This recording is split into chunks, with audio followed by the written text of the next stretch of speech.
अपनी बात को करने से पहले मैं एक जोरदार नारे के साथ में आप सबको आह्वान करना चाहूंगा कि जिस गोंडवाना की बात पूरी दुनिया करने लगी है, उस गोंडवाना की आवाज गोंडवाना कर्तव्य पार्टी ने उठाई है। और आज चाहे केंद्र के प्रधानमंत्री हो, चाहे केंद्र के गृह मंत्री हो या मध्य प्रदेश के मुख्यमंत्री हो, आज इस एल्गिन गार्डन के और पेंडवासी गोंडवाना के रत्न और पेंडवासी पिता और पुत्र की शहादत पर नतमस्तक होने के लिए जबलपुर गोंडवाना चौक पे आना पड़ता है। आना पड़ता है कि नहीं आना पड़ता? तो इसीलिए हमारे राजा महाराजा अमर रहे, राजा शंकर शाह कुंवर रघुनाथ शाह अमर रहे, राजा शंकर शाह कुंवर रघुनाथ शाह अमर रहे, अमर शहीदों की जय जंगल जमीन की क्रांति अमर रहे। साथियों, बहुत सारी बात हो चुकी है।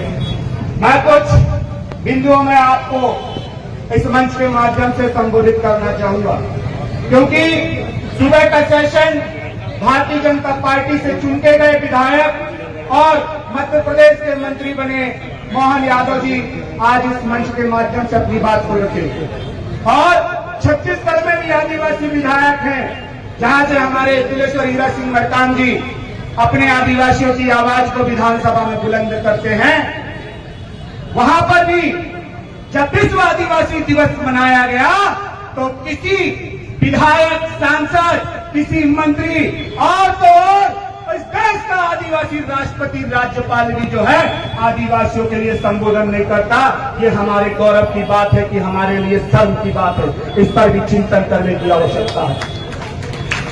दूसरी बात कि आदिवासियों को हिंदू बोला जाता है और जो गोंडवाना के सच्चे क्रांति है, सच्चे सपूत हैं, उनके ऊपर में आदिवासियों को बरगलाने की बात की जाती है, जो आज इस मंच से की गई।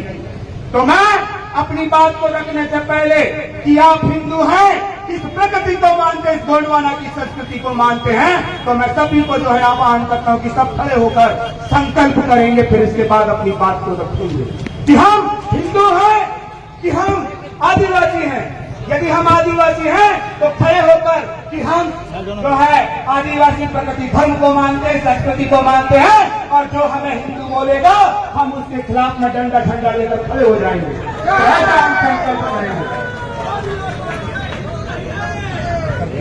तो हम गौड़ी धर्म संस्कृति, प्रगति संस्कृति, आदिवासी की जो सनातन संस्कृति है, जो पीढ़ी दर पीढ़ी हमारे राजा महाराजाओं के साथ में चल के आई है, हम उस संस्कृति संस्कार को अमर रखेंगे।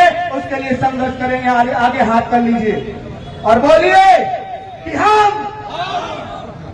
हिंदू नहीं हैं, हम प्रकृति को मानने वाले 52-57 परगना के राजा, उनकी संस्कृति गोंडियन संस्कृति है, उनकी संस्कृति प्राकृतिक संस्कृति है। और जो हमें हिंदू संस्कृति का बोलेगा, आदिवासी हिंदू है बोलेगा, हम उसका देश में जीना हराम कर देंगे। ऐसे विधायक सांसदों का, मंत्री प्रधानमंत्री का सत्ता पलट कर देंगे। हम इस देश की सच्ची आवाज हैं, इस देश के सच्चे मालिक हैं। हम जल जंगल जमीन के ऊपर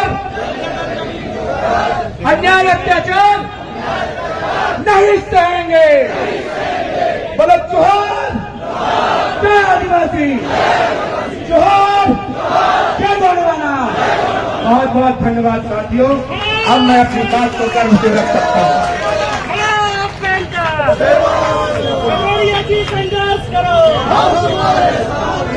साथियों, मैं आपके बीच में कुछ चंद शब्दों में अपनी बात को रखूंगा। नेता आंदोलन से पैदा होता है, नेता अपनी माँ की कोख से नहीं, जल जंगल जमीन के आंदोलन से पैदा होता है। और जो अमर शहीद हैं, जो देश के आदिवासी क्रांतिकारी हैं, जिनको केंद्र की सरकार और राज्य की सरकार ने उनका नाम लेकर जो आदिवासियों के 275 की राशि का भ्रष्टाचार किया है, ऐसे क्रांतिकारियों को जो हम आवाज करते हैं, उनको आह्वान करते हैं, उन्हें आदरांजलि करते हैं, तो ऐसे राजा और उनके पुत्र शहीद होकर अमर शहीद बनते हैं। वो जल जंगल जमीन के लिए शहीद होते हैं, तब उनको मान सम्मान मिलता है। मिलता है कि नहीं? मिलता है ना? तो क्या आप राजा महाराजा उन क्रांतिकारी कंजिया मामा बिरसा मुंडा, सिद्धू कानू, रेंगा कोर को और क्या उनके वंशज हैं? उन्होंने इस समाज के लिए, इस देश की जल जंगल जमीन के लिए अपनी जान की कुर्बानी लगा दी। क्या आप सिर्फ इस जल जंगल जमीन और भ्रष्ट सरकार के प्रति अपनी कुर्बानी दे सकते कि नहीं दे सकते? एक आवाज लगाकर मुझे बताइएगा जरा। हम अपना अधिकार मांगते, हम अपना अधिकार मांगते। तो साथियों, ये जो अधिकार है, ये अधिकार शंकर साहब कुंवर रघुनाथ शाह जी के शहादत दिवस पर लेकर आने वाले समय तक चलनी चाहिए। जिस तरह से रानी दुर्गावती का नाम लेकर रानी दुर्गावती यूनिवर्सिटी बनाई, लेकिन रानी दुर्गावती का इतिहास वहां पे नहीं पढ़ाया गया। जिस तरह राजा शंकर साहब कुंवर रघुनाथ शाह जी का नाम लेकर यूनिवर्सिटी कॉलेज बना रहे हैं, लेकिन राजा शंकर साहब कुंवर रघुनाथ शाह के इतिहास को नहीं पढ़ाया जा रहा है। ठीक उसी तरह भारतीय संविधान में सामाजिक, आर्थिक और राजनीतिक न्याय सत्ता की बात करते हैं। इस देश का आदिवासी दबा, कुचला और सहमा हुआ है। उसे जंगल में जंगल विभाग के नाम से भगाया जा रहा है, उसे जल संसाधन में बांध के नाम से भगाया जा रहा है, उसे खनिज संपदा के नाम से जो है खनिज विभाग कोयले निकालने के लिए, गिट्टी निकालने के लिए, तमाम तरह की चीज निकालने के लिए उसे भगाया जा रहा है। तो ये पुनः जो है वो क्रांति चालू हो गई है। जो हमारे महापुरुषों ने जल जंगल जमीन के लिए लड़ना चालू किया था, अब पुनः जो है ऐसे क्रांतिकारियों की जरूरत है जो अपने जल जंगल जमीन को आने वाले समाज को, पीढ़ी को जो है दिला सके।